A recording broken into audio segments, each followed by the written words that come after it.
ઓમ નમઃ સદેભ્યઃ. ઓમ નમઃ સદેભ્યઃ. ઓમ નમઃ સદેભ્યઃ. નમો અરહંતાણં નમો સિદ્ધાણં નમો આયર્યાણં નમો વજ્જાયાણં નમો લોયે સવસાહુણં.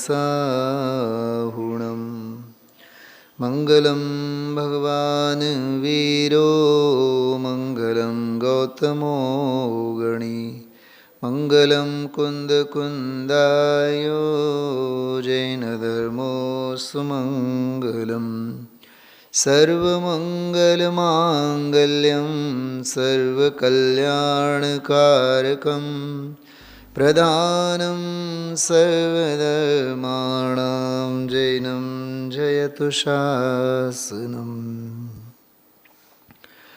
आतंबने परमात्मा हो शांति सारे देश में है देशना सर्वोदय महावीर के संदेश में महावीर के संदेश में.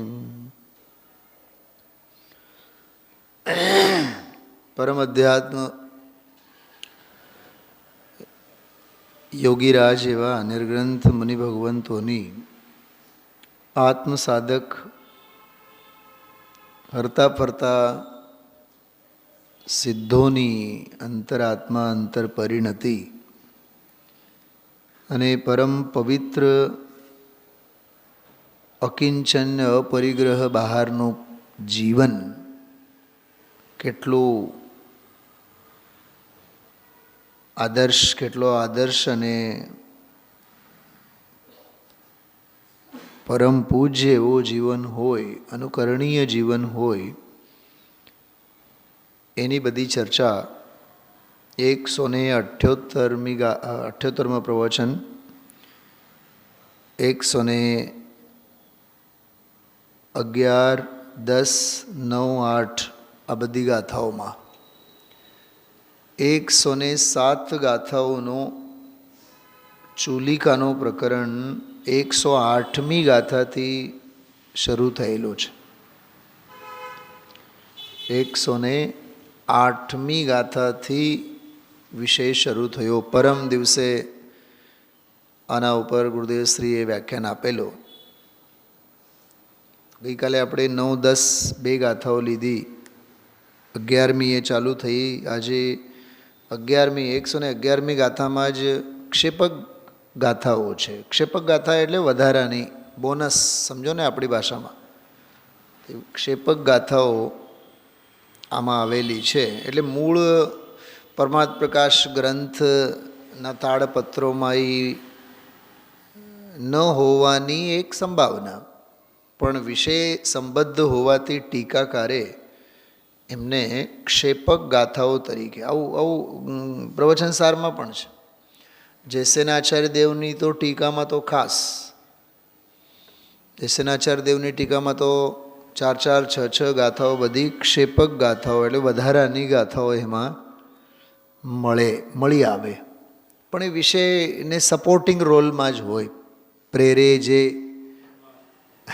મૂળ ગ્રંથને તે ક્ષેપક ગાથા કહેવાય એમ લેવાનું. આપણે ખ્યાલમાં આવ્યું. મને એક આજના વ્યાખ્યાનમાં એક ચાલતા વિષયમાં એક યુ ટર્ન દેખાનો બહુ ભયંકર કહું એને. ભયંકર ઇન ધ સેન્સ કે આપણને બધાને આહારની ગ્રદ્ધિ કેટલી. આ લીમડા ચોકનું જ નામ લો તમે અત્યારે દાખલા તરીકે. હા, એકે રેકડી દેખાતી 10 વર્ષ પહેલાં કમલેશભાઈ? મને તો ક્યાંય ધ્યાન નથી એક રેકડી અને નથી કોઈ હોટલ. હોટલ કલ્ચર જ નહોતું ત્યાં. માંડ 1 કે 2 હતા જે હતા એ ત્યાં ખૂણે જે ઓલું છે હોસ્પિટેલિટી શું કહેવાય એ સિવાય હવે સળંગ 8-8, 10-10 હોટલો થઈ ગઈ, 3 સ્ટાર 5 સ્ટાર હોટલો. આ રેકડીઓનો તો ભરમાર, આખી શેરીની શેરી ભરાઈ છે. કમસે કમ ઘણી ગોતો 50થી 75 રેકડીઓ, ખાણીપીણી. તો આ તો એક જગ્યાની વાત છે, આવું દરેક જગ્યાએ. અરે ભારત સરકારને તો 2-3 વર્ષ 4 વર્ષ પહેલાં મોદી સાહેબને તો એ ખરડો પાસ કરીને રીતસર દેશમાં એનો પ્રચાર કરવો પડ્યો કે મોટા મોટા લગ્નના પ્રસંગે વગેરે અન્નનો બગાડ નહીં કરો, ને તો જેલ હવાલે થશે. ખ્યાલમાં આવે છે? સાંભળ્યું હોય તમે લોકો? આ શૈલાબેન સાંભળ્યું છે? હા, એ અન્નનો બગાડ લગ્ન વગેરેના પ્રસંગોમાં એ નહીં કરો.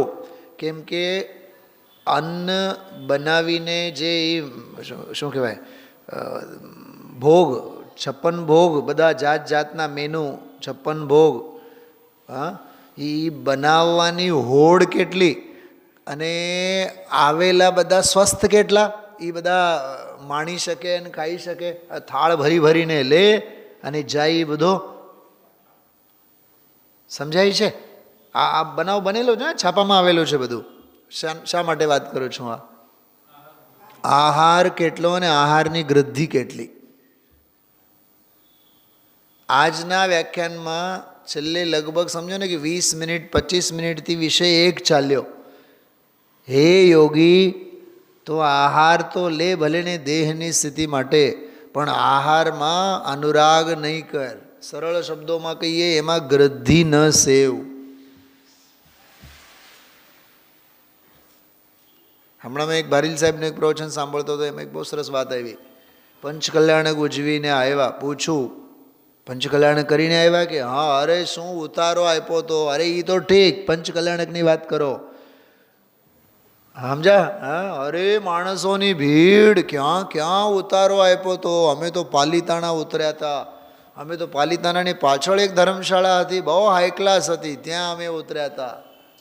બોલો, કાં તો ઉતારાનો અહમ મહિમા, કાં તો પછી હા સાહેબ કમલેશભાઈ સાહેબ, સવારનો નાસ્તો જ આમ જમણવારી જેવો હતો.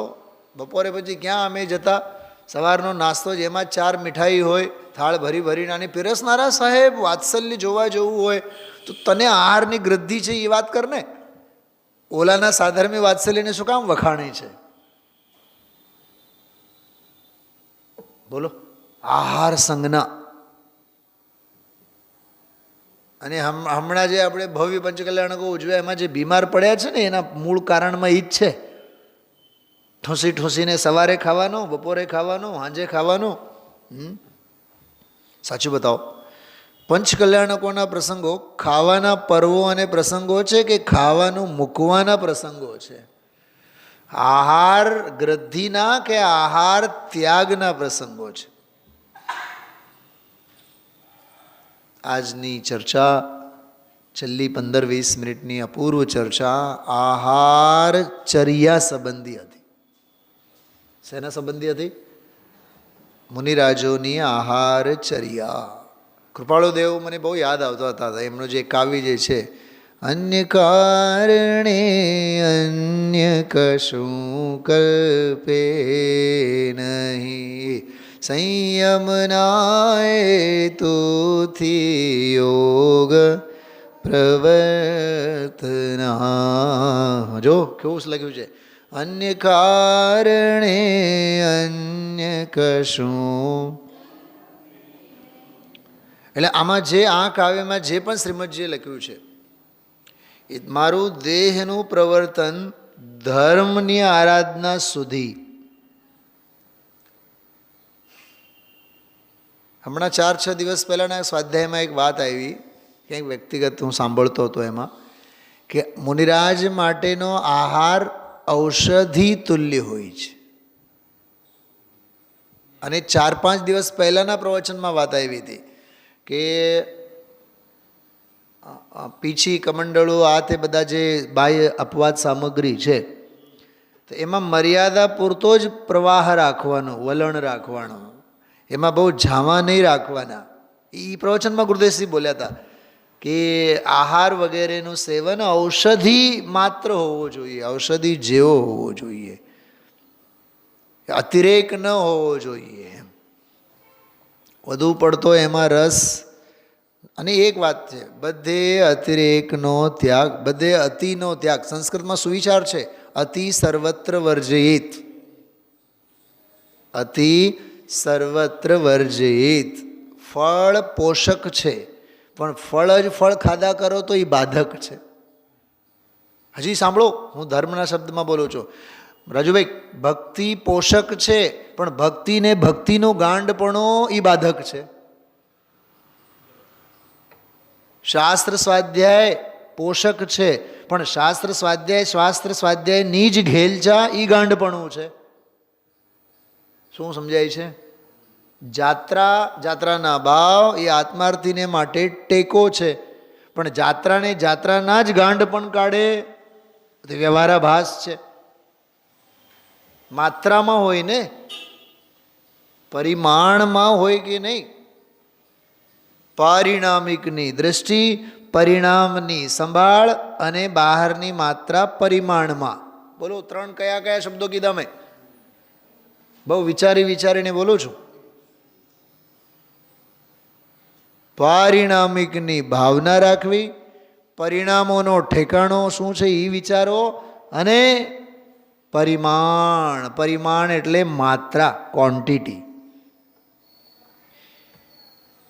રાજેશ્રીબેન, નહીં પણ સુનિલભાઈ, મને તો એક જ શોખ છે, મને તો ખાવાનો શોખ. અહીંયા આના ઉપર ચોકડી મૂકી છે, મોહનું ડાયાબિટીસ થશે. રાગ અને દ્વેષ અને કષાય અને મમતાનો બીપી થશે, બીપી. આહારની ગ્રદ્ધિ છોડ. અને ઘણાએ તો સાચું કહું, કેટલા બેશરમ થઈને, શબ્દ શું બોલ્યો મેં હમણાં? મિચ્છામિ દુક્કડમ. શું શબ્દ બોલ્યો? બેશરમ થઈને, નિસંકોચ થઈને સામેવાળાને કહેતા હોય, મને તો એક જ શોખ છે, ખાવાનો. આહારચર્યાને સમજનારને ખાવાનો શોખ હોય જ નહીં, ખાવાનું જ ન હોય એને. અરે દેહની સ્થિતિ ટકાવી રાખવા માટે. સાચું કહું, તમે પરીક્ષા કરીને જુઓ જીવનમાં. હા, એ રાત્રિ ભોજન તો એમને એમ છૂટી જાય, અભક્ષ ભક્ષણનો ત્યાગ તો એમને એમ થઈ જાય. 5 ઇન્દ્રિયોમાં રસનેન્દ્રિય મહારાણી છે. કઈ રાણી છે? અહિરાણી નહીં, મહારાણી. મહારાણી જે રવાડે ચડાવે ને બીજી બધી ચડી જાય. ઘરે હોય ને દેરાણી જેઠાણી અને બધા જે પણ હોય સભ્યો બધા, હવે એ દેરાણી જે રવાડે ચડાવે એ રવાડે ચડી જાય, બાકી બધી. એક ઘેટો બકરો જાય ખાડામાં એટલે બીજા બધા જાય. ઘણા લોકોને ત્યાં એવી પરંપરા છે, 4 ભાઈઓ હોય તો મોટા ભાઈ જે કરે ને એ કરવાનું. મોટા ભાઈને બહુ હરવા ફરવાનો શોખ, એની પાછળ બાકી બધા લાગી જાય. શું કમલેશભાઈ છે કે ને? ઘરે આવું નાનો થોડોક વૈરાગી હોય ને એ ઓલો રાગમાં ખેંચાઈ જાય. એને સંસ્કાર તો હોય જ. આજે આવ્યું મોહવશ, સંસ્કારવશ, એ બહુ ગજબનો પ્રકરણ છે. અમે લોકો ગોમણસારનો સ્વાધ્યાય કરતા ત્યારે એક બહુ સરસ વાત આવી કે સાધકની સવિકલ્પ અવસ્થા છે શું? સાધકની સમ્યક દ્રષ્ટિ હો કે મુનિરાજ હો, એની જે સવિકલ્પ અવસ્થાઓમાં જે વ્રત સંયમ આદિ જે છે શું? તો એના માટે અમને કલ્પનાબેન કહેતા, એ અનાદિકાળના મોહના સંસ્કાર. થોડીક વાત બહુ ગંભીર છે. ઓલી કૂતરાની પૂંછડી હોય, કૂતરાની પૂંછડી, એ પૂંછડી તમે ઓલા પાઇપમાં નાખો વર્ષો સુધી, વર્ષો પછી કાઢીને જુઓ, હરકી થશે? મંજુલાબેન બોલો, હરકી થશે? નહીં થાય. કેમ હરકી ન થાય? એનું કારણ છે સંસ્કારવશ. સંસ્કાર છે ને એના, એ વાંકા ને વાંકા જ. શાસ્ત્રોમાં શ્રોતાઓના લક્ષણ આવે. મચ્છર છે, મચ્છર જાતિના શ્રોતા. તમે ગમે તેટલા ગાદડા ગોદડા ઓડીને સુવો, મચ્છરોને ખબર ને ક્યાંથી દિવ્ય દેશના મળી જાય. બોલો કમલેશભાઈ, હું તો આમ આવડા જાડા જાડા ઓલા ઓળીને શું તો મને તો એ જ્યારે આવીને જ્યારે એમની દિવ્ય ધ્વનિ ખરવા માંડે ને મેં કીધું એમને ખબર ક્યાંથી પડે આ સમોસરણ અહીંયા જ છે. અને ઘડીકમાં ભગવાન મહાવીરની વાણી તો 66 દિવસ પછી ખરી. આ મચ્છરોનો એ મચ્છરનાદ જે છે ને એ તો આમ હજી સૂતા તરત જ અને ક્યાંય નહીં આવે એ કરડશે. એ કાર્યક્રમ તો પછી લોહી પીવાનું કામ તો ઘણા માણસો એવા છે લોહી પીવાનું કામ પછી કરે. કેમ છો જય જયેન્દ્ર, મજામાં, છોકરાઓ હારા, નીરવનું બધું નખાઈ ગયું ને, સારું થઈ ગયું ને, હા હા હા કેમ છો, એમ કરીને પછી કરડવાનું ચાલુ કરે. કાન પાસે આવે અને પછી જે એ અવાજ કરે, નાદ કરે. ટોટરમલજી સાહેબ, અરે સુદ્રષ્ટિ તરંગિણીમાં પંડિત ટેકચંદજી 150 વર્ષ પહેલાં, કમલેશભાઈ નામ લખી રાખજો ગ્રંથનું, વાંચવા જેવું ગ્રંથ છે. કેટલું પેજનું ખબર? 2500 પેજનું છે. નથી લખવું? 2500 નામ સાંભળીને જ નથી લખતા જો કમલેશભાઈ. 2500 પાનાનો ગ્રંથ છે, આવડો મોટો. આ 2 સમયસાર ને 3 સમયસાર થાય આવડા મોટા, આવડો મોટો મારી પાસે છે ગ્રંથિ, જબરદસ્ત. અને ઓરિજિનલ ઢુંઢારી ભાષામાં છે. મેં ઢુંઢારી ભાષામાં જ વાંચેલી છે, જયપુરમાં હતા ત્યારે. સુદ્રષ્ટિ તરંગિણી નામ છે. તરંગિણી, તરંગિણી એટલે દરિયો થાય, તરંગ જેમાં હોય. સુદ્રષ્ટિ તરંગિણી, યથાર્થ દ્રષ્ટિરૂપી મોજાઓને ઉછાળનારી રચના. એ સુદ્રષ્ટિ તરંગિણીમાં, જો કે સુદ્રષ્ટિ તરંગિણી તો 150 વર્ષ 125 વર્ષ પહેલાંનું છે. ટેકચંદજી જેમની પૂજાઓ બહુ પ્રાચીન પૂજાઓ, સોનગઢમાં તો આજે પણ ઓલી 10 લક્ષણ ધર્મની જે પૂજાઓ થાય છે ને એ ટેકચંદજીનો જ વિધાન થાય છે. એ ટેકચંદજી 24 તીર્થંકરોની પૂજાઓ એમણે લખી છે.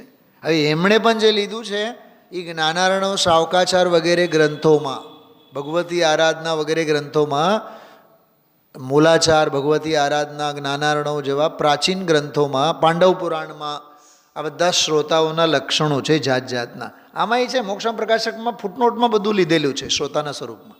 40-50 ચાળની જાતિના, ગાય જાતિના, બકરા જાતિના અને આવા બધા એમાં શ્રોતાઓના હંસ જાતિના, કાગડા જાતિના, પાડા જાતિના બધા એના લક્ષણો અપલક્ષણો સમજવા જેવા. એમાં મચ્છર જાતિના, તો મચ્છર જાતિને શું કરે? આવીને પહેલાં મધુર નાદ કરે અને મધુર નાદ કરી તરત જ લોહી પી જાય. એવા ઘણા શ્રોતાઓ છે આપણી હારે. અને હું તો એવા મચ્છર જાતિના શ્રોતાઓથી તો 14 રાજુ દૂર રહું, 7 હાથ નહીં. કેમ કે 30 વર્ષમાં ઘણાયનો પનારો પડેલો છે. પેલા મોઢા આગળ વખાણ કરે અને પછી મુંહ મેં રામ બગલ મેં છુરી આપણને મળીને આપણા વખાણ કરીને ગયા હોય અને ઓલાને જઈને પછી આપણી કનખોદ કર્યા હોય. ઓલાએ પછી ફોન કરીને ઓલાએ પછી આપણને, સાહેબ તમને ખબર છે ઓલા આમ કહેતા હતા. દુર્જનમ પ્રથમમ વંદે. કમલેશભાઈ ગઈકાલનું પ્રવચન સાંભળ્યું? હૃદયશ્રણ દુષ્ટ શબ્દ આવ્યો હતો. અમે લોકો વ્યાકરણ જ્યારે ભણતા ત્યારે દુષ્ટ શબ્દનો બહુ ગજબનો ભાવ ભાષણ ભણતા. જે દોષોથી દૂષિત હોય એને દુષ્ટ કહેવાય. જો કે ગઈકાલના પ્રવચનમાં પણ ભાવ એ જ હતો કે મોહ રાગ દ્વેષાદી જે પરિણામ છે એ અનિષ્ટકારક છે, એ દુષ્ટ છે. એને સેવનારા તે દુષ્ટ, એને હાચવનારા તે દુષ્ટ. જેમ પાકિસ્તાન અંગેનું ઇમ્પ્રેશન છે. હા, તમે આતંકવાદીઓને પેદા નથી કરતા, બધી વાત સાચી, પણ એમને છાવરો તો છો જ ને. એટલે ઓલ ઓવર વર્લ્ડ લેવલમાં નાલેશી આતંકવાદીઓને શું કહેવાય ઓલો શબ્દ?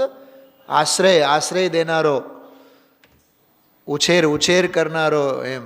હા, એ તમે જ છો તમારા મિલિટરી કેમ્પમાં. તો આતંકવાદીઓને તમે ડાયરેક્ટ પેદા નહીં કરો, પણ આતંકવાદીઓ જે છે એમને તમે આશરો આપો છો ને, સાથ સહકાર આપો છો ને, તો તમે દુષ્ટ છો એમ. એ ગઈકાલના પ્રવચનમાં આવ્યું હતું કે દુષ્ટ એટલે દોષો જે છે મિથ્યાત્વ વગેરે એ કશાય ભાવોને તમે હમણાં શું બોલ્યા? એમને હા સેવનારા. એ સેવનારને જો સાથ આપે, હરે અપરાધી હૈ ભગવાન, કોણ પણ શરણ જો અપરાધી કો દે, શરણ જો અપરાધી કો દે. એટલે ભાઈઓ કહેવાનો અર્થ, શિથિલતા આચરવી નથી, શિથિલતા આચરનારની અનુમોદના કરવી નથી. પાપ કરવા નહીં, પાપ કરનારના પીઠ થાબડવા નહીં. નહીં તો મારી બેનપણી જાય તેલ લેવા. શું કીધું આ? મારો ભાઈબંધ જાય તેલ લેવા, સાધર્મી અરે જાય તેલ લેવા. મને ધર્મની આરાધનામાં સાથ આપે તો એ સાધર્મી છે, ને તો વિધર્મી છે. જાકે પ્રિયન રામ વૈદેહી તે કરોડ શત્રુ સમ યદ્યપિ પ્રેમ સનેહી. જેને માટે રામ સીતા વાલા નથી, તુલસીદાસ કહે છે એ મારા માટે કોણ છે? શત્રુ છે, કરોડો શત્રુ સમાન છે. ભલે ને મારા માવતર હોય તોય. બોલો, મમ્મી સાથ નહીં આપે આ ધર્મમાં તો એ કોણ છે? મમ્મી છે, ઠીક છે, દેહની સ્થિતિ માટે, સામાજિક સંયોગો માટે, બાકી તો બધું સમજવા જેવું છે. એના જેવા શત્રુ નથી, કેમ કે સંસ્કાર નાખશે એના હાલ અપાશ્રયમાં. ઓલા દાદાને મળી આવીએ. કોણ? ઓલા મોટા દાદા શંખેશ્વર દાદા અને કયા કયા દાદા. હું તો બુદ્ધિપૂર્વક માઇન્ડમાંથી શબ્દો પણ ભૂસી નાખું છું, યાદ નહીં રાખવા. એટલે ભાવનગર રોડ ઉપર કયો હા મોટો સ્થાન છે ને શ્વેતાંબરનો, નાગેશ્વર પાર્શ્વનાથ, જામનગર રોડ. જામનગર શું બોલ્યો? ભાવનગર. હા, જામનગર રોડ પર માધાપરા ચોકડી આગળ. હા, તમે જુઓ જ છો ને હમણાં ટીવીમાં, બધા સમાચારોમાં ગ્રહિત મિથ્યાત્વનો કેવો રાફડો. આ ધર્મના માર્ગમાં પણ અજ્ઞાનનો રાફડો કંઈ ઓછો નથી. એટલે વિચારો, એક તરફ તો ગઈકાલના સ્વાધ્યાયમાં પરમ મુનિ 108 નંબરની ગાથામાં તમે જુઓ પરમ મુનિની વ્યાખ્યા શું લખી છે. જે શુદ્ધોપયોગમાં લીન છે, શુદ્ધ સ્વભાવ ભાવમાં લીન છે, તે પરમ મુનિ. 28 મૂળ ગુણોનું પાલન કરનારા પરમ મુનિ એમ કીધું જ નથી. શુદ્ધોપયોગ શુદ્ધ સ્વભાવ ભાવમાં જે લીન છે તે પરમ મુનિ. હા, 108મી ગાથા આવી ને ગઈકાલે. બતાવો તમને મૂળ વ્યાખ્યા બતાવો, સાંભળો.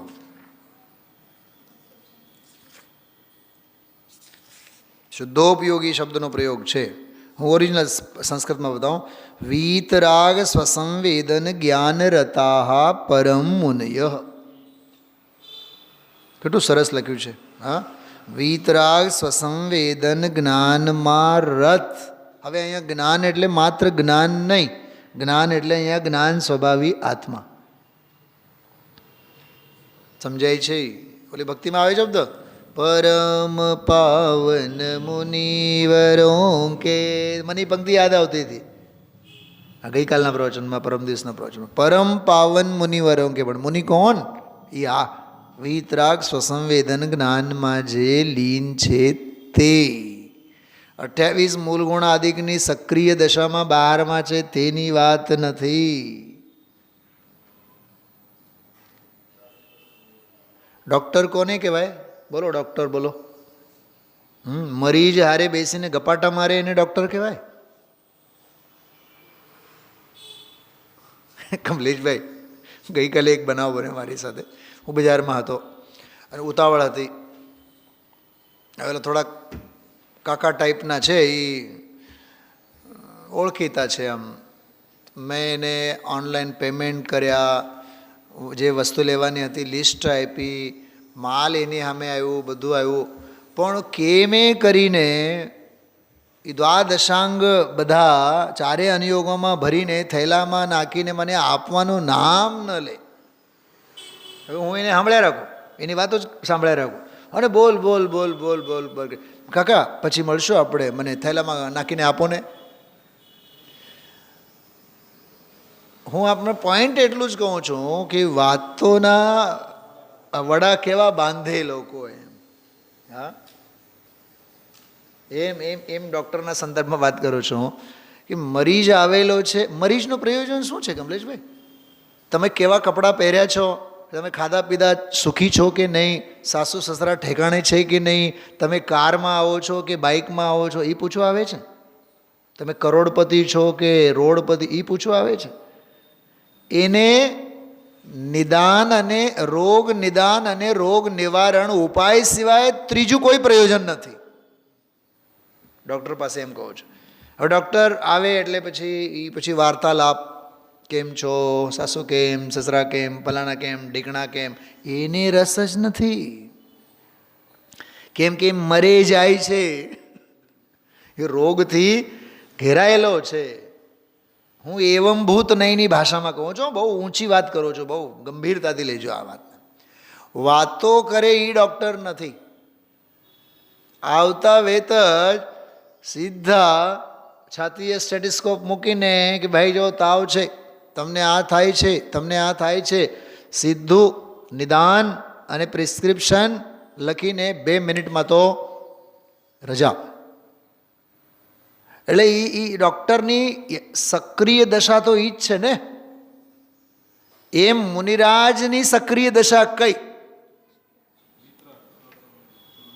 28 મૂળ ગુણરૂપ પાલન એ સક્રિય દશા નહીં, એ ક્રિયાની વાતો છે, એ ક્રિયાના વાર્તાલાપ છે. એ ધાર્મિક ક્રિયા નથી. ગુરુદેવશ્રીની ભાષામાં શું કીધું? એ ધાર્મિક ક્રિયા નથી. ધાર્મિક ક્રિયા ધર્મમાં હોય કે બહારમાં હોય, એ તો બહારની ક્રિયામાં પડી ગયા. સર્વભાવથી ઔદાસીન્ય વ્રતિ કરી, માત્ર દેહ તે સંયમ હેતુ જો. વિચારો, માત્ર દેહ, મુનિ દશા કોને કહેવાય? કે દેહ માત્ર છે અને એ સંયમના હેતુ એ છે. હું તમને હજી એક બીજી લાંબી યાત્રા કરાવું, સાંભળો. છાતી ઉપર હાથ મૂકીને વિચારજો.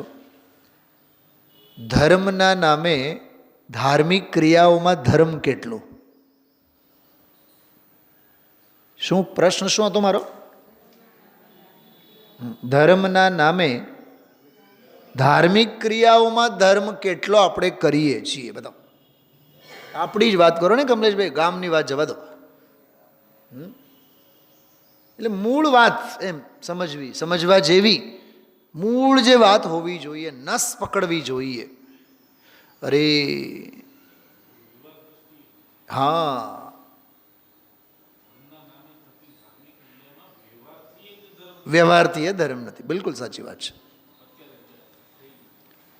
બ્રહ્મચારી રવિન્દ્રભાઈનો એક બહુ સરસ ગઈકાલે મેં વ્યાખ્યાન સાંભળ્યું. એને એક વાત પૂછી કે ભાઈ, શાસ્ત્રમાં એવું લખેલું છે કે પરનો અંશ પણ સ્વમાં નહીં મેળવવાનો અને સ્વનો અંશ પણ પરમાં નહીં મેળવવાનો. જીવ અને અજીવ તત્વ સંબંધી શ્રદ્ધામાં કે ભાઈ જીવાદી 7 તત્વોનો અભ્યાસ કરીને ફળ શું આવવો જોઈએ? કે સ્વનો અંશ પણ પરમાં ન જવો જોઈએ અને પરનો અંશ પણ સ્વમાં ભળવો ન જોઈએ. તો એમણે એક પ્રશ્ન પૂછ્યો કે અંશ એટલે શું? અને મેં જે સાંભળ્યું અને એને જે કીધું એ જ્યારે પણ પ્રવચન થયેલું હોય, શૈલાબેન બહુ જોરદાર વાત છે. એણે કીધું અંશ એટલે દ્રવ્ય, અંશ એટલે ક્ષેત્ર, અંશ એટલે કાળ, અંશ એટલે ભાવ, અંશ એટલે દ્રવ્ય, અંશ એટલે ગુણ, અંશ એટલે પર્યાય. કેટલા બોલ થયા? બોલો. 4, 3, 7 થયા ને? તો 7 બોલોથી પર મારાથી જુદો અને હું પરથી જુદો. 7 + 7 = 14. આ 14 ભંગથી બીજાને છૂટા રાખો, પરને છૂટા રાખો, તું છૂટો રહે. એનું નામ છે પરનો અંશ પણ પોતાનામાં નહીં મેળવ. સોનગઢ આપણું રે કહેવાય. બોલો, આમાં શું થયું? આમાં કોનો અંશ કોનામાં વળી ગયો? અરે પર ક્ષેત્ર મારામાં વળી ગયો. એમ અમારા વેવાય તો બહુ જ હારા. આ શું? પરદ્રવ્ય એને પોતાનામાં ઘુસેડ્યા આપણે. સાહેબ ચોથો કાળ હવે ક્યાં એ કાળ આવે? બોલો બોલો કમલેશભાઈ, શું કર્યું? પરકાળ. અરે શું પંચકલ્યાણકોમાં ભાવો હતા, શું ઉછળતા હતા સાહેબ. સવારથી હાંજ સુધી પાણી ન પીએ ને પરસેવાથી રેપ ઝેપ, પણ જે આનંદ આવે એ જે તે કાળના શુભ ભાવો એને પરભાવને તું પોતાનામાં ઘુસેડ્યા. પરદ્રવ્ય ક્ષેત્ર કાળ ભાવ. કાં શિખરજી જાય એટલે તને એટલો બધો હરખ થાય, મંદિરે આવે તો હરખ કેમ ન થાય? સાહેબ મંદિરે આવવાની વાત ક્યાં કરો છો? અમે તો મહિના સુધી મંદિરે જ નથી આવતા. શિખરજી જઈએ એટલે ખૂને ખાંચરે જે ભગવાન વિરાજમાન હોય બધા એને માથું ફોડીને આવીએ. આ વ્યવહારાભાસ નથી કમલેશકુમાર? એટલે તીર્થયાત્રાના નામે એને ભગવાનને ભજવું છે, પણ ઘરના ભગવાનને તો ઘંટી ચાટવા માટે છોડી દેવું છે. વિચારજો આ બધી બાબતો હું જે કહું છું એ. ક્રિયામાં કેટલો ફેર. તો પરનો અંશ પણ પોતાનામાં નહીં ભેળવવું એટલે પરદ્રવ્ય, પરક્ષેત્ર, પરકાળ, પરભાવ. એ મારે ક્ષેત્ર નથી જોતો, એ મારે કાળ નથી જોતો. અચ્છા, મને નાનપણના દિવસો યાદ આવે છે. મારા એ દિવસો યાદ આવે, અમારા કાકા બાપાના દીકરાઓના દિવસો, સંતાનોના દિવસો યાદ આવે. એટલે ગામમાં કાન વિંધાવા માટે, જો આ કાન છે, જો આજે વિંધેલ છે, આમાં સરસ મજાની તમારી શું કહેવાય બાલી, હજી બાલી આવી જાય, લગભગ બેઉ બાજુમાં છે. તો નાની ઉંમરમાં કાન વિંધાવા માટે એ દિવસો મને યાદ છે. ચોથા ધોરણમાં હતા અમે લોકો. તો એક છે ને એક કાકાનો દીકરો કેમે કરીને હાથમાં આવ્યો નહીં, અને ગામમાં ક્યાં ત્રીજી ચોથી શેરીમાં જેને ક્યાં ગરી ગયો આવ્યો જ નહીં. હું આપને પૂછું છું, જેને કાન વિંધાવા નથી એને ઘરે ગમે નહીં, કેમ કે એને ખબર છે કે ઘર હું જઈશ તો કાન વિંધી નાખશે. અરે બાળકોને ને હોસ્પિટલ ગમે, ડૉક્ટર તો ગમે જ નહીં. આ સરસ મજાના સૂટ પેન્ટ અને આમ ટાઈ બાય નાખીને પેન પહેરીને આવે ને, ચશ્મા બસમા પહેરીને ડૉક્ટર સમજીને ત્યાંથી જો એ દવાખાનાથી દૂર ભાગે, ડૉક્ટરોથી દૂર ભાગે, થોડાક ખાકી બાકી કપડાં પહેર્યા હોય ને પોલીસ જેવા ઇમેજિનેશન થાય તો એનાથી ભય સંજ્ઞા જુઓ તમે. હું એમ કહું છું કમલેશભાઈ, ભય સંજ્ઞા એને પર દ્રવ્યોથી ભગાવે, પર ક્ષેત્રથી ભગાવે.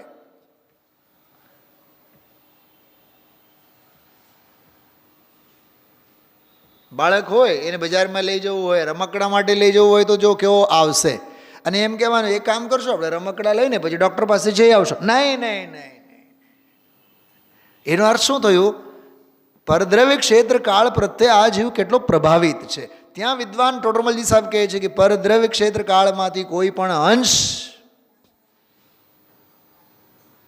તમને ગુરુદેવશ્રીનો એક દાખલો આપું કે શું નામ, અરવિંદ મિલ અમદાવાદ, એ અરવિંદ મિલના જે માલિક, એ બહુ વખાણ ગુરુદેવશ્રી અંગે સાંભળ્યા, અને સોનગઢ જ્યારે ગયા તો એને કપડાના તાગા બધા સફેદ, આખો ગઠ્ઠર જેટલા પણ હશે એ લઈને ગયા ગુરુદેવશ્રીને ભેટ તરીકે દેવા માટે.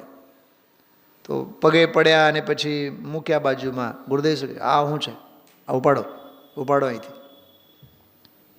એમાંથી એક ધોતીઓ અને ખેસ, જે પણ એક જ જોડી, એમાંથી એ સેવકોને કીધું, બ્રહ્મચારી ચંદુભાઈ વગેરે, કે એમાંથી એક જ કાઢી લેજો, બાકી બધા જે લઈ આવ્યા છે એને પાછા આપી દેજો. આપણે શું કરશું બતાવો? બોલો લીના, બોલ. આ જબ્બો મારા માટે કામ આવશે, આ જબ્બો મારા ભાઈ માટે કામ આવશે, આ જબ્બો મારા નાના ભાઈ માટે કામ આવશે, ઓલા કાકાના દીકરા છે હું આપી દઈશ બધાને. તમે આખું ટ્રક ભરીને લઈ આવીને આપો ને તો એ ટ્રક પચી જાય. હું આપને કહું છું ગૃદ્ધિ કેટલી અને પરિગ્રહના પોટલાના વિસ્તાર કેટલા. જો એક સામાજિક વ્યવસ્થાનો જે એક તમને એક જોરદાર મને મગજમાં આવે છે વાત, સાંભળો, બહુ જોરદાર. કેટલાને લાગી આવશે પણ મોઢામાં આવે છે એટલે વાત કરો. આપણે અહીંયા અડદિયા બનતા, બરાબર? હવે એમાં એક સાધર્મી વાત્સલ્ય ને કે ભાઈ બધાએ એની ભાવના રહે અને કે ઓછા ભાવે બધા એને મળે અને એવી રીતે કમલેશભાઈને શું કામ ગામ ભેગું કરવું જોઈએ? એને શું કરવું જોઈએ? પોતાના ઘરમાં ખાતા હોય કિલો 2 કિલો એટલું લઈ જવાય ને. પણ કમલેશભાઈ શું કરે ખબર? બોલો. 10 કિલો. 10 કિલો ખાવાના છો? નહીં. તમે જુઓ આવો વ્યવહાર થયેલો છે કે નહીં? બતાવો. અને થાય છે કે નહીં? એવા 50 નામ લખે. કેમ? કેમ કે અમારે હવે સગા ઘણા બધા છે, પણ સગા કોઈ દી જય જિનેન્દ્રનો વ્યવહાર કરે છે? કમલેશભાઈ બોલો. સુખ દુઃખમાં સમયસાર વાંચવામાં સાથ કેટલા આપે છે? પણ નહીં. ઓછા ભાવે મળે છે ને તો અમારે એમને સારું લગાડવા માટે અમે જઈને આવે કે નહીં આવે કમલેશ કુમાર, પણ અમે અમારો પેટ્રોલ ખર્ચો કરીને એમને ઘરે પહોંચાડશું. આ ગાથાઓ એમ કહે છે તારે તારા ધ્યેયથી ચૂકવો ન હોય તો દુનિયાને રાજી રાખવાનો ધંધો બંધ કરો. અન્ય કારણે અન્ય કશું કલ્પે. કમલેશભાઈ આ ખરેખર આમ ક્રાંતિકારી પંક્તિ છે કૃપાળદેવને. મને તો એવું જ લાગે છે આ જ પ્રકરણને આધારે એમણે લખ્યું છે.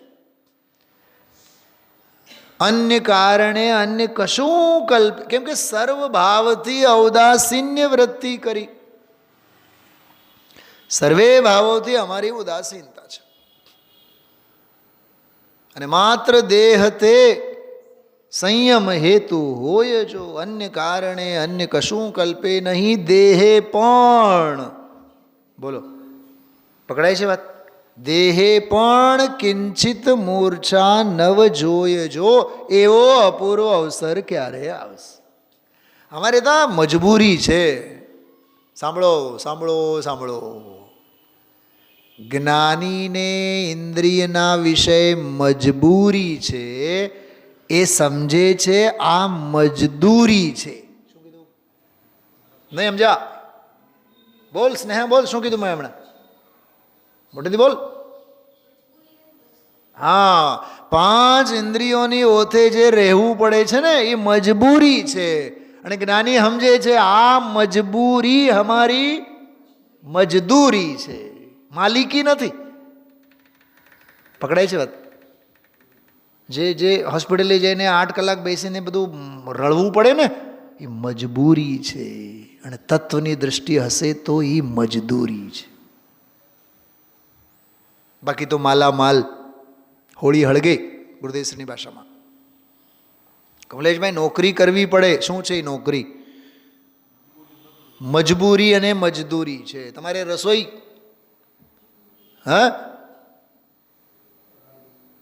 રાજેશ્રીબેન બોલો.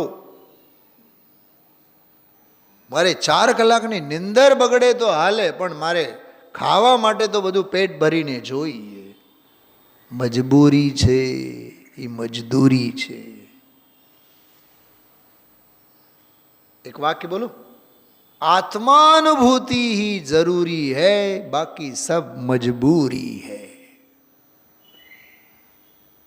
आत्मानुभूति ही जरूरी है, बाकी सब મજબૂરી है. તો આહારચર્યા અંગે બહુ અલૌકિક ચર્ચા આ 111મી ગાથાનો બીજો ક્ષેપક ગાથા દોહરો, એમાં આહારનો મોહ નિવારણની વાત કરી. આહારનો મોહ ગજબ છે. સાંભળો, આ યોગિંદુદેવ સંબોધન કોને કરે છે? મુનિરાજોને. મુનિરાજોને કંઈ આહારનો મોહ હોય તો નહીં, પણ હોઈ શકે. શું કીધું? હોય તો ખરો, હોય તો નહીં પણ હોઈ શકે. સંભાવના તો ખરી જ ને સાહેબ. હા, કોરોનાના ઝપટમાં આવ્યા તો નથી પણ આવી શકે. એક છંદ બોલો મારી સાથે બધાએ. બતાવજો આંગળી ઊંચી કરીને ક્યાં આવે છે. મુનિ સકલ વ્રતિ બળ ભાગે, ભવ ભોગન તે વૈરાગી. વૈરાગ્ય ઉપાવન માયે, ચિંત્યો અનુપ્રેક્ષા ભાઈ ઇન ચિંતત સમ સુખ જાગે જીમી પવન જલન કે લાગે. બોલ સ્નેહા ક્યાં છે? તમને તમારું નામ છે સ્નેહા? હરક પદોડા નહીં તો બોલ. નૈનાબેન બોલ્યા એટલે કાઢીને બતાવો. છડાળા પાંચમી ઢાળ, 12 ભાવનાઓનું સ્વરૂપ. મુનિ सकल व्रती बड़भागी, बड़े भाग्यशाली हैं वे मुनिराज. मोटा भाग्यशाળી છે કોણ? વૈરાગ. મુનિ सकल व्रती बड़भागी, એ सकल व्रती મુનિરાજો બડભાગી છે જે ભવ ભોગન તે વૈરાગી. સાંભળજો, ભવ અને ભોગ, સંસાર શરીર અને ભોગોથી જે વૈરાગી છે તે सकल व्रती બડભાગી છે. એનો અર્થ શું થયો? જે સંસાર શરીર અને ભોગોથી જે વિરક્ત નથી તેઓ અભાગી છે. એનો અર્થ એમ થયો, વિરક્ત જેવા ભાગ્યશાળી નથી અને રાગી જેવા અભાગી નથી. એટલે એક આજે સૂત્ર આવ્યો, ધ્યાન ગયું હોય તો 110મી ગાથા, એમાં ટીકામાં સરસ મજાનો એક વાક્ય આવ્યો કે મોહી જીવોं को दुख सहित देखो. શું કીધું? મોહી જીવોને કેવા જુઓ તમે? દુખિયારા જુઓ. મોહી જીવોને દુખિયારા જુઓ. 111મી ગાથામાં છે. जो आकुलता रहित हैं वह दुख का मूल मोह है.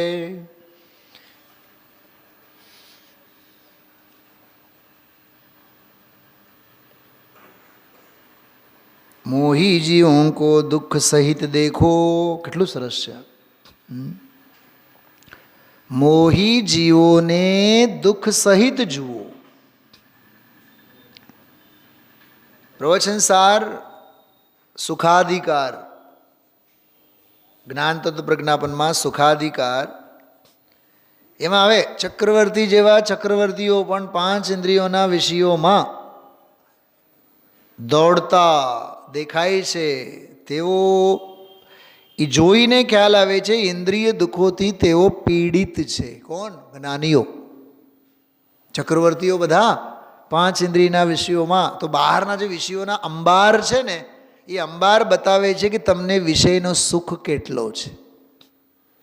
પકડાય છે વાત? લીના સમજાય છે કે નહીં?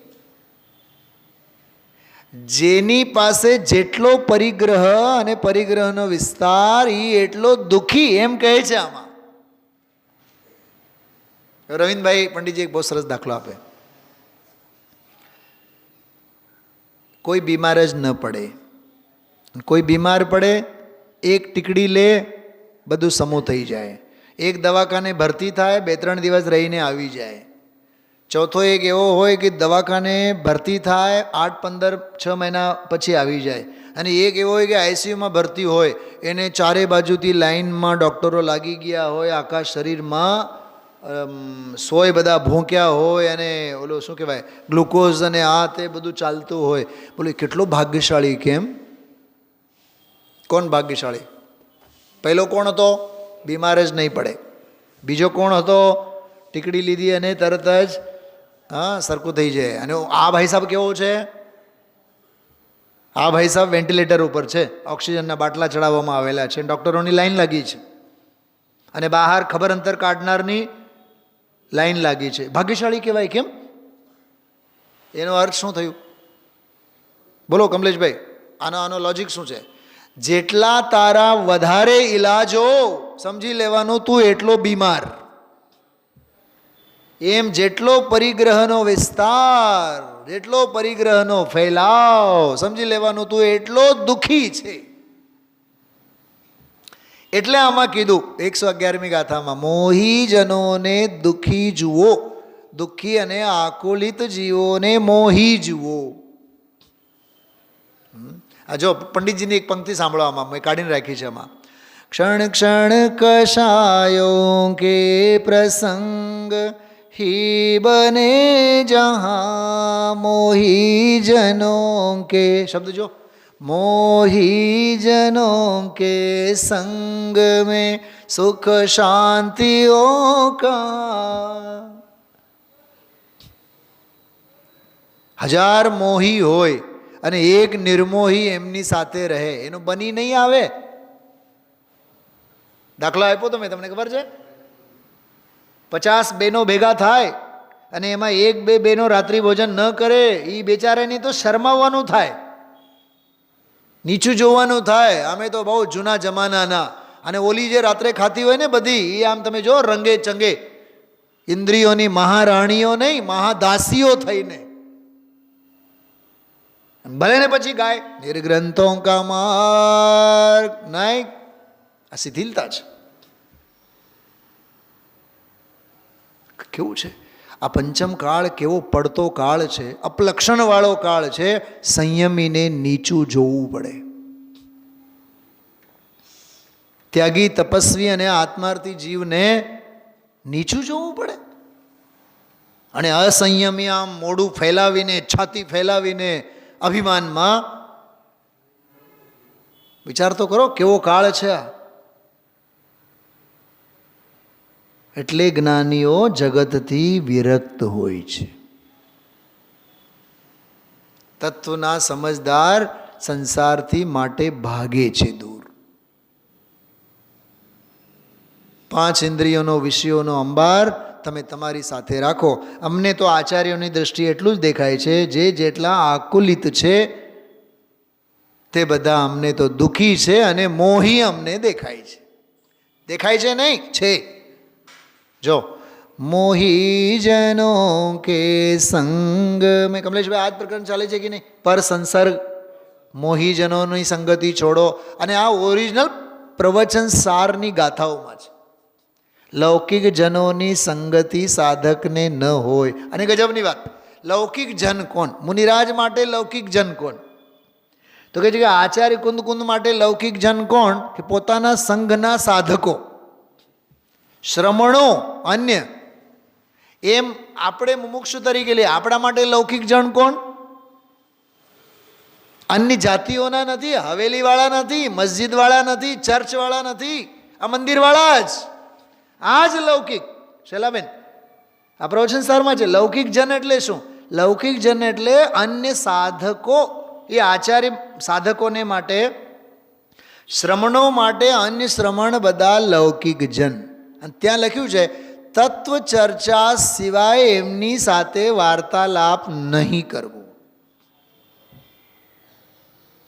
અથવા આચાર્ય હોય તો ઉપદેશ વગેરે આપે તો, એ સિવાય ત્યાં વાર્તાલાપ વગેરે નહીં કરવો. લૌકિક જનોની સંગતિ નહીં કરવી. આહાર વગેરે માટેની સંગતિની વાત તો બહુ દૂર છે. કે આ ન્યાય સાંભળો, मोही जनों के संग में सुख शांति होगा, जन संगति से तो बढ़े, जन संगति से तो बढ़े, दुखमय भ्रमण फेरी, निर्ग्रंथता की भावना अब हो सफल मेरी, बीते अहो आराधना में हर घड़ी. કંઈક સમજાય છે શું કહેવા માગીએ છીએ? નિર્ગ્રંથ મુનિરાજને મોહીજનોની સંગતિ નહીં કરવી. કેમ? કેમ કે નિર્મોહી મોહીને નિર્મોહી બનાવે કે નહીં બનાવે? પણ મોહીઓ તો મૂકે જ નહીં, નિર્મોહીને પણ પોતાના રંગે રંગાવે. સાહેબ એટલું તો ચાલશે. પછી બારીમાંથી આમ ડોકો, હાજી તો દી છે.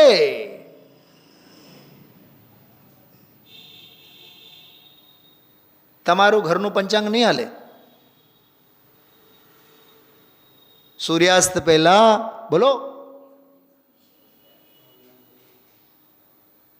અંતર મુહૂર્ત, ઉત્કૃષ્ટ અંતર મુહૂર્ત, એનું પાલન હોવું જોઈએ. આટલી દ્રઢતા તો રાખો. સંયમ સાધી ન શકો પણ સંયમનો સન્માન તો કરો, શ્રેષ્ઠને સત્કારો તો ખરા, શ્રદ્ધો તો ખરા.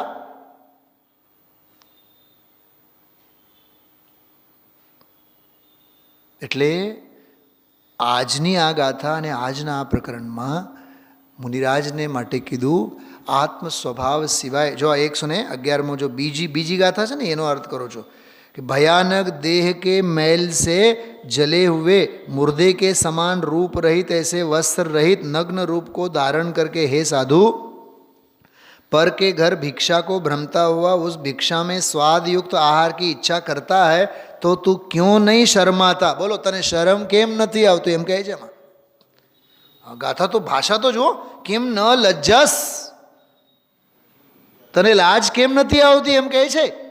तो लजातो केम नहीं, तने शरम केम नहीं आवती एम कहे छे योगिंदु देव. आ તમે જુઓ તો ખરા, ભાષા તો જુઓ. હા, એટલે મેં તમને એક બહુ સરસ ઉપયોગી વસ્તુ મુનિરાજની આહારચર્યા સંબંધી શાસ્ત્રોમાં 5 પ્રકારની ચર્યાઓ આવે છે. જો મૂલાચાર ચારિત્રસાર ગ્રંથમાં છે કે ઉદર અગ્નિ પ્રશમન અભ્ર અક્ષમરક્ષણ એમ અક્ષમરક્ષણ એમ અક્ષમરક્ષણ ગોચરી શ્વબ્રપૂરણ અને ભ્રામરી. આ બહુ પ્રાચીન શાસ્ત્ર છે ચારિત્રસાર. એમાં આ શબ્દોના બધા બહુ સરસ પ્રયોગો છે. જો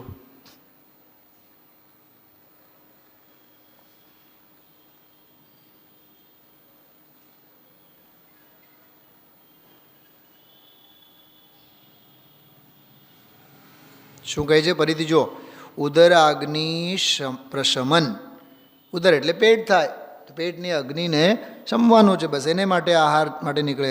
અક્ષરક્ષણ ગોચરી શ્વબ્રપૂરણ ભ્રામરી. આ બધા 5 પ્રકારો છે મુનિરાજની આહારદાનની. હવે આમાં જો થોડુંક વાંચું છું, તમે જુઓ. ગોચરી કોને કહેવાય પકડજો, બહુ સરસ પ્રકરણ છે, સમજવા જેવું છે. जैसे गाय गहनों से सजी हुई सुंदर युवती के द्वारा लाई गई घास को खाते समय घास को ही देखती है, लाने वाली के अंग सौंदर्य को आदि को नहीं, अथवा अनेक जगह यथालाभ उपलब्ध होने वाले चारे के पूरे को ही खाती है, उसकी सजावट आदि को नहीं खाती. મને તો આ વાંચ્યું ને કમલેશભાઈ, મને ખબર શું વિચાર આવ્યો. હું ઇમેજિનેશન કરતો હતો, રિસેપ્શનમાં ક્યાંક ગયા આપણે, ઓહો હો લાઇટિંગ જુઓ, ઓહો હો પંડાલ જુઓ, સ્ટેજ જુઓ. મને તો એ ભભકા બધા આમ નજરોની સામે દેખાણા. થાળી કેવડી હોય, થાળી આવડી, અને થાળીમાં રોટલી કેવડી મારે ખાવાની હોય આવડી. એ રોટલીની જગ્યા કેવડી, અને એવડી રોટલી ખાવા માટે આ 5 ઇન્દ્રિયોના વિષયોનો અંબાર લાલ જાજમ પાથરેલો હોય છે. સમજાય છે? 5 ઇન્દ્રિયોના વિષયોનો અંબાર. અને ગજબનો ગ્રહસ્થ આશ્રમનો પાપી જીવન છે. એ 5 ઇન્દ્રિયોનો અંબાર બહાર નહીં હોય તો એ તો બહુ કંજૂસ છે, એને ક્યાં ખર્ચ કરતા આવડે, એમ પણ આવનારા બધા મહેમાનો કહી જાય. તો વિચારો કેવો. એટલે લખ્યું છે શાસ્ત્રોમાં કે ગ્રહસ્થ આશ્રમ એટલે પાપના ખાડામાં ખૂંચેલો જીવન છે. પાપના કાદવથી ભરેલ ખાડામાં લદાયેલું જીવન છે ગૃહસ્થ આશ્રમ એટલે.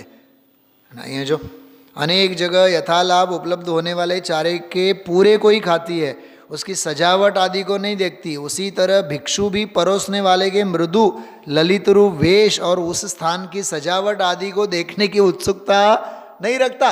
डाइनिंग टेबल, हाँ हाँ हाई क्लास फलाना ढीकणा. आदर भाव अगत्यनो છે કે બેઠક ડાઇનિંગ ટેબલ. કેવું કેવું સરસ લખેલું છે 2000 વર્ષ પહેલાં. आहार सूखा है या गीला या कैसे चांदी आदि बर्तनों में रखा. अरे साहेब कमलेशભાઈ, તમારા પ્રત્યે અમને માન છે. આ હોનાની થાળી તમારા માટે પહેલી વખત અમે એમાં, પણ મારે હોનું તો ખાવું નથી કમલેશભાઈ. અમે ક્યાં કહીએ છીએ તમે હોનું ખાઓ, પણ હોનાની ચમચીથી તો તમે ખીર તો ખાઓ જ. ગુરુદેવશ્રીને તમે ખીર બનાવો, રિદ્ધિભાભી, અને ગુરુદેવશ્રીને ખીર પીરસો અને ચાંદીની ચમચે આપો, ખાસે ચાંદીની ચમચીથી. હટાવો હટાવો હટાવો હટાવો હટાવો, અમે તો પાણી પાત્રમાં લેનારા છીએ. અરે ચમચી બમચી તમારી ચાંદીની ચમચ જોઈને તમારી ચમચાગીરી અમે નથી કરવાના. આ ગોચરી જો ગાય, ગાય ઉપર ઉપર ખાય ને ઘાસને. હા, અતઃ ભિક્ષા કો ગૌ કી તરહ ચાર, ચાર એટલે ગોચર, ગવેશના, ગોચર ગવેશના શોધીને ખાવાનું. બીજું જો अक्ष रक्षण, जैसे वणिक रत्न आदि से लदी हुई गाड़ी में किसी भी तेल का लेपन करके उसे अपने इष्ट स्थान पर ले जाता है, उसी तरह मुनि भी गुण रत्न से भरी हुई शरीर रूपी गाड़ी को निर्दोष भिक्षा देकर उसे समाधि नगर तक पहुंचा देता है. આ શું છે? અક્ષમ રક્ષણ. બળદગાડો હલાવતો હોય ને વાણીઓ, અને એ જંગલમાંથી જતો હોય, ઇવન સમજો ગાડીમાં જતો હોય, પેટ્રોલ પહેલેથી પૂરે કે નહીં, ઓઇલિંગ બાઇલિંગ કરે, સર્વિસિંગ કરાવે, ક્યાંક વચ્ચ રસ્તે ગાડી બગડે નહીં. લ્યુબ્રિકન્ટ ઓઇલ, કયું ઓઇલ? ઓલો ક્રિસ્ટલ ઓઇલ, કેસ્ટ્રોલ ઓઇલ બાઇલ પૂરી ઓઇલિંગ બાઇલિંગ કરે.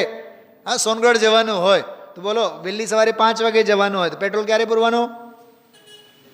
બરાબર, રાત્રે જ પૂરી નાખીને સાપ બાપ કરીને રાખે કે નહીં. એમ આ કહે છે અક્ષમ રક્ષણ, કે આ શરીરમાં આહાર રૂપી તેલ બેલ નાખીને સંયમ માટે એને સજ્જ રાખો. બોલો કેવો ગજબનો છે આ. હા, ત્રીજું બહુ સરળ છે, ઉદરાગ્નિ પ્રશમન. ઉદરાગ્નિ પ્રશમન એટલે ઉદર એટલે પેટ થાય. હવે એક વાત સાંભળો, પછી આ વાંચું છું, સમજો. પાડોશમાં આગ લાગી, બરાબર, એક ઓરડીમાં આગ લાગી તો આખી એ ઓરડીમાં જ પાણી નાખીને એને આગનીને શાંત કરવાનું કે આખા ઘર ઉપર પાણી નાખવાનું? બતાવો. ઘરમાં જેટલી બીજી ઘર વખરી છે એના ઉપર પણ પાણી ઠાલવવાનું નહીં. જ્યાં આગ લાગી છે એને જ તમે ઓલવો.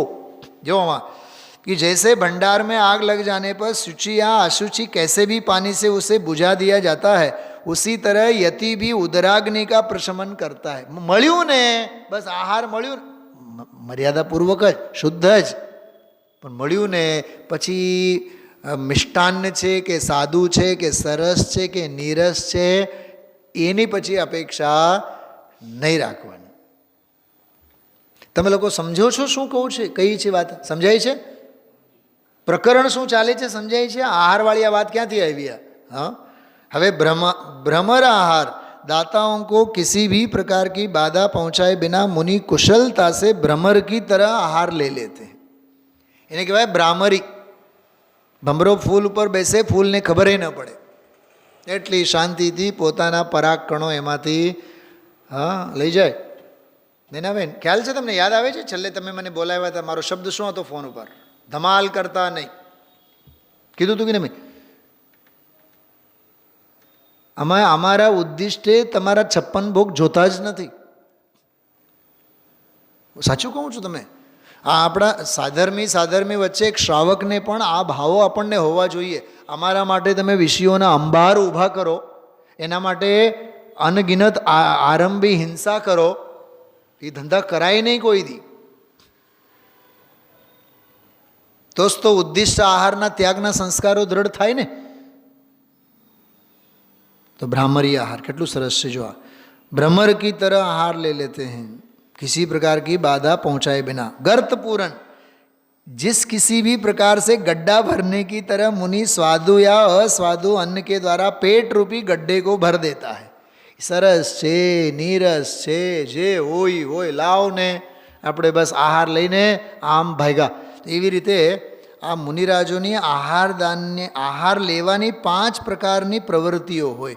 હવે આ વિષય મેં માટે લીધું આજે કે આહારચર્યામાં મુનિ દશામાં કેટલી સાવધાની હોય, સાદગી હોય, શુદ્ધિ હોય, તો મુનિરાજોની આહારદાનની વિધિ સુખેથી સંપન્ન થાય. આજે સૌભાગ્ય દીક્ષા કલ્યાણક, તપ કલ્યાણક એમ કહીને શુદ્ધાત્મ ભાવના એ જ સાચું તપ છે, એ જ તપશ્ચરણ છે, એ બધો વિષય સરસ આવેલો છે.